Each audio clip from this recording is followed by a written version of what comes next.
అయోధ్యలో శ్రీరామ జన్మభూమి మనకు రావడానికి ఒక ముఖ్య కారకుడు అయిన కె నాయర్ గారి గురించి తెలుసుకుందాం. కె నాయర్ అని పిలువబడే కందంగళం కరుణాకరన్ నాయర్ 1907లో సెప్టెంబర్ 7న కేరళలోని అలప్పుజాలోని గుటంకడు అనే చిన్న గ్రామంలో జన్మించారు.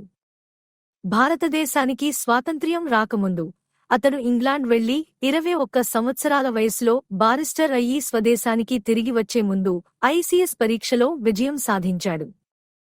కేరళలో కొంతకాలం పనిచేసిన ఆయన నిజాయితీకి పేరుగాంచారు.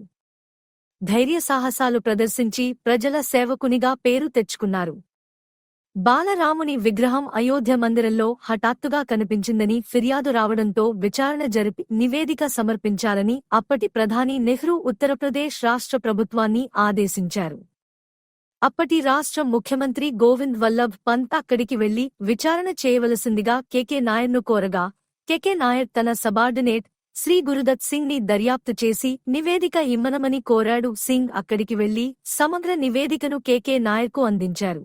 హిందువులు అయోధ్యను రాముడు రామ్ లల్లా జన్మస్థలంగా ఆరాధిస్తున్నారు అని, అది ఒక మసీదుగా ఉంది అని, అక్కడ ముస్లింలు సమస్యలు సృష్టిస్తున్నారు కానీ అది హిందూ దేవాలయమని ఆయన నివేదిక తెలియచేసింది. అంతేకాక అక్కడ పెద్ద దేవాలయం నిర్మించాలని కూడా ఆయన సూచించారు. దానికోసం ప్రభుత్వం భూమి కేటాయించాలని, గొడవలు జరగకుండా ముస్లింలు ఆ ప్రాంతానికి వెళ్లకుండా నిషేధించాలని ఆయన నివేదికలో పేర్కొన్నారు. ఆ నివేదిక ఆధారంగా ఆలయానికి 500 మీటర్ల పరిధిలోకి ముస్లింలు వెళ్లడాన్ని నిషేధిస్తూ నాయర్ ఉత్తర్వులు జారీ చేశారు. ఈ నిషేధాన్ని ఇప్పటివరకు ప్రభుత్వం కాని, కోర్టు కాని ఎత్తివేయలేకపోవడం గమనార్హం. ఇది విని నెహ్రూ చిరాకు పడి కోపం తెచ్చుకుని ఆ ప్రాంతం నుండి హిందువులను తక్షణమే ఖాళీ చేయించి రామ్ లల్లాను తొలగించాలి అని రాష్ట్ర ప్రభుత్వాన్ని ఆదేశించాలని కోరారు. నెహ్రూ ఆదేశాల మేరకు ముఖ్యమంత్రి గోవింద్ వల్లభ్ పంత్ వెంటనే హిందువులను ఖాళీ చేయించాలని, రామ్ లల్లా విగ్రహాన్ని తొలగించాలని నాయర్ను ఆదేశించారు. కానీ నాయర్ ఆ ఉత్తర్వులను అమలు చేసేందుకు నిరాకరిస్తూ మరోవైపు రామ లల్లాకు రోజూ పూజ చేయాలని మరో ఆదేశం జారీ చేస్తూ పూజకు అయ్యే ఖర్చు, పూజ చేసే పూజారి జీతం కూడా ప్రభుత్వమే భరించాలని ఉత్తర్వు జారీ చేశారు. నాయర్ ఆ ఉత్తర్వులను అమలు చేసేందుకు నిరాకరిస్తూ మరోవైపు రామ లల్లాకు రోజూ పూజ చేయాలని మరో ఆదేశం జారీ చేస్తూ పూజకు అయ్యే ఖర్చు, పూజ చేసే పూజారి జీతం కూడా ప్రభుత్వమే భరించాలని ఉత్తర్వు జారీ చేశారు. ఈ ఉత్తర్వుతో భయపడిన నెహ్రూ వెంటనే నాయర్ని ఆ పదవి నుండి తొలగించాలని ఆదేశించారు.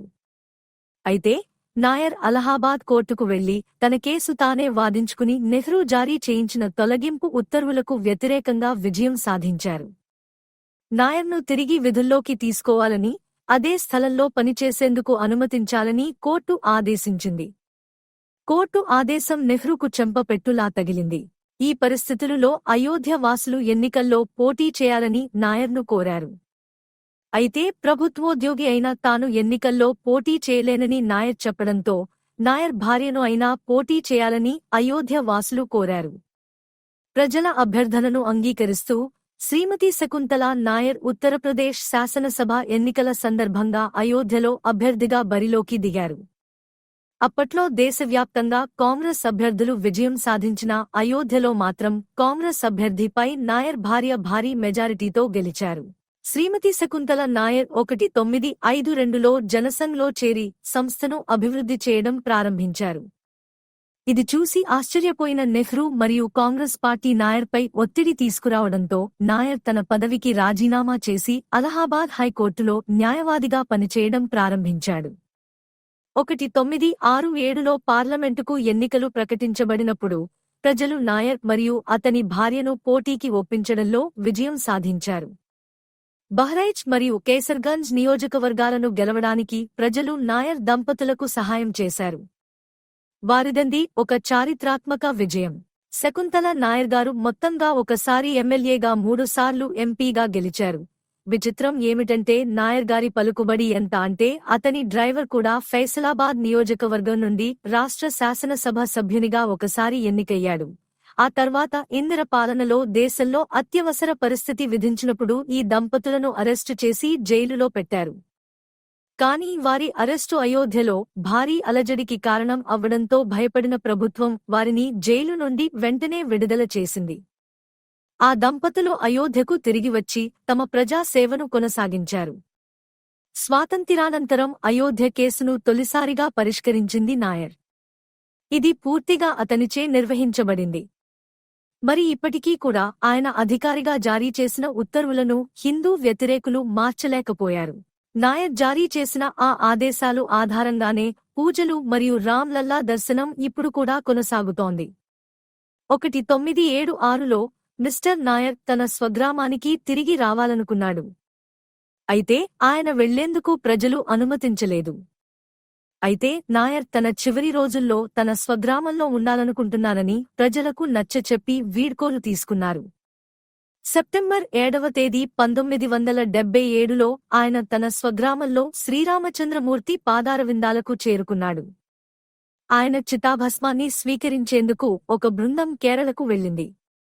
ఆ చితాభస్మాన్ని అలంకరించిన రథంలో ఘనంగా ఊరేగించి శ్రీరాముడు రోజూ స్నానం చేసి సూర్యుడిని ఆరాధించిన అయోధ్యలోని సరయూ నదిలో నిమజ్జనం చేశారు. నాయర్ కృషి వల్లనే మనం అయోధ్యలోని శ్రీరామ జన్మభూమిలో పూజలు చేయగలుగుతున్నాం.